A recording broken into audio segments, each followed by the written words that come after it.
আপনারা জানেন যে জম্মু কাশ্মীর পুলিশের তরফ থেকে খবর পেয়ে একেবারে বেঙ্গল এসটিএফ অভিযান চালিয়ে ক্যানিং থেকে গ্রেফতার করেছে জাভেদ আহমেদ মুন্সিকে। এই জাভেদ আহমেদ মুন্সির কাছ থেকে যে তথ্য পাওয়া গিয়েছে তা চোখ কপালে তুলে দেওয়ার মতন। এক তো হচ্ছে শ্রীনগরের ঠিকানায় আধার কার্ড মিলেছে, বেশ কিছু হ্যান্ড রিটেন নোটস বাজেয়াপ্ত করা হয়েছে।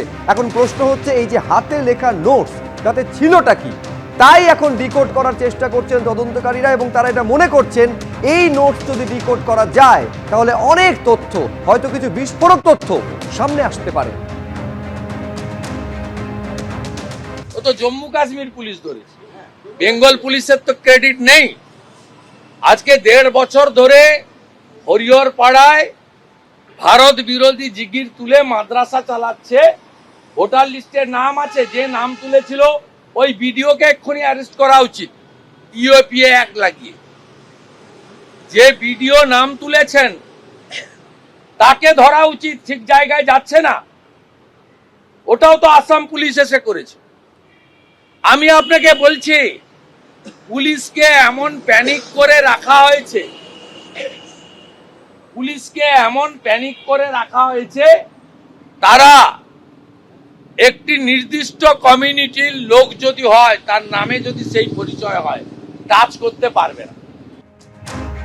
বাংলাদেশ থেকে যদি অবৈধ কেউ ঢোকে তাহলে বিএসএফ কি করছে? ত্রিপুরার কৈফিয়ত দিন। বাংলাদেশ সীমান্ত দিয়ে ত্রিপুরা হয়ে কলকাতা বা দিল্লির দিকে যাওয়ার চেষ্টা করছে অনুপ্রবেশকারীরা। পাল্টা আক্রমণ করেছেন কুণাল ঘোষ।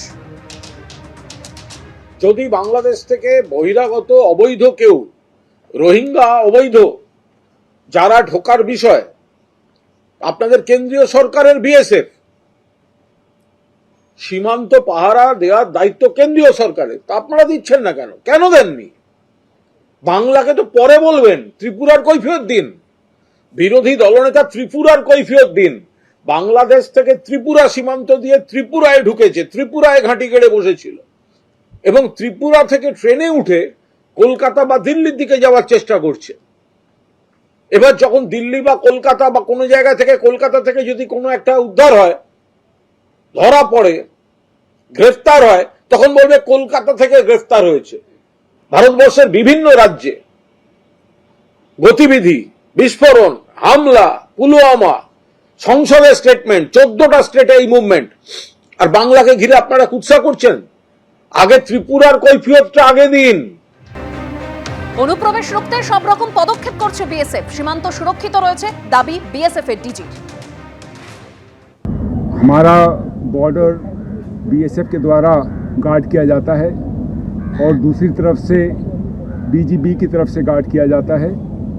दोनों फोर्सेस का अच्छा कोऑर्डिनेशन है और लगातार हमारा प्रयास रहता है कि किसी प्रकार की इन्फिल्ट्रेशन या एक्सफिल्ट्रेशन यहाँ से ना हो, और किसी प्रकार की कोई भी बात होती है उसको हम लोग स्टेट गवर्नमेंट, सभी हमारे अपने बीएसएफ के अधिकारी और संबंधित एजेंसीज मिलकर उसको एक चैलेंज के रूप में लेकर उसका कोई ना कोई ऐसा सलूशन निकालते हैं जिससे कि हमारा बॉर्डर हमेशा हमेशा के लिए सेफ रहे। जहाँ फेंसिंग नहीं है वहाँ फेंसिंग कराने के प्रयास जारी हैं और बहुत जल्दी वहाँ पे फेंसिंग हो जाएगी, परंतु उसका ये मतलब नहीं है कि वहाँ से कोई इन्फिल्ट्रेशन हो रहा है।